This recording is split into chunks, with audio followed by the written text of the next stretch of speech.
that you may hear. Believe me in mine honour, and have respect in mine honour, that you may believe.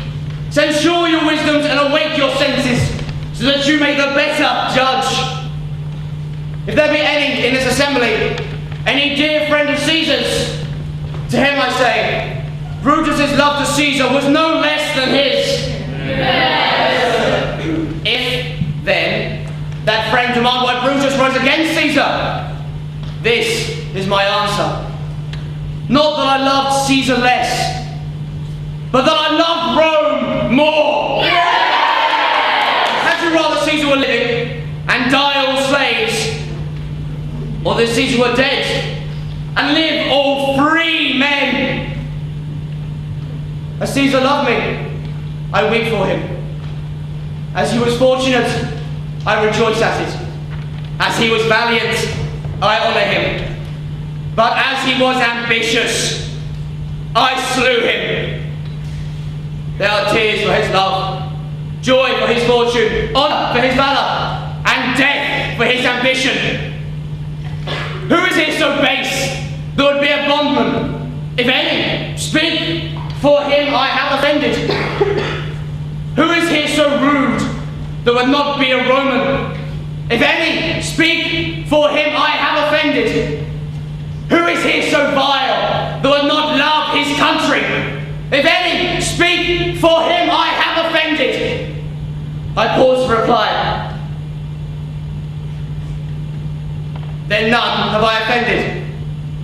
I have done no more to Caesar than you should do to Brutus. The question of his death is enrolled in the Capitol. His glory is not extenuated, wherein he was worthy, nor his offences enforced, for which he suffered death. Here comes his body, mourned by Mark Antony, who, though he played no hand in his death, shall receive the full benefit of his dying, a place in the Commonwealth. That's which of you shall not.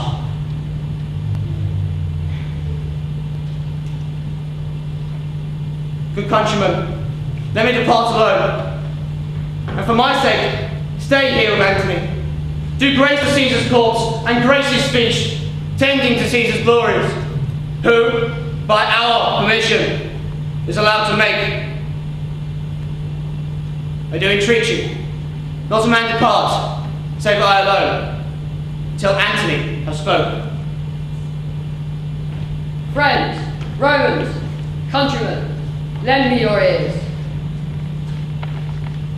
I come to bury Caesar, not to praise him. The evil that men does lives long after them. The good is often interred with their bones, so let it be with Caesar. The noble Brutus hath told you he was ambitious. If it was so, it were a grievous fault, and grievously hath Caesar answered. Here, under leave of Brutus and the rest, for Brutus is an honourable man, so are they all honourable men, come I to speak at Caesar's funeral. He was my friend, faithful and just to me. Yet Brutus says he was ambitious, and Brutus is an honourable man. He hath brought many captives home to Rome, whose ransoms hath the general coffers filled. Did this in Caesar seem ambitious? Yet Brutus says he was ambitious, and Brutus is an honourable man. You all did see that on the Lupercal I thrice presented him a kingly crown, which he did thrice refuse.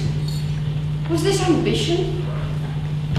Yet Brutus says he was ambitious, and sure Brutus is an honourable man.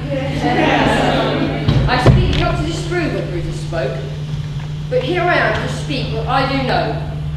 You all loved Caesar once, not without cause. What cause withholds you then to mourn him now? O judgment, thou art fled to brutish beasts, and men have lost their reason. Bear with me. My heart lies in the coffin there with Caesar, and I must pause till it come back to me.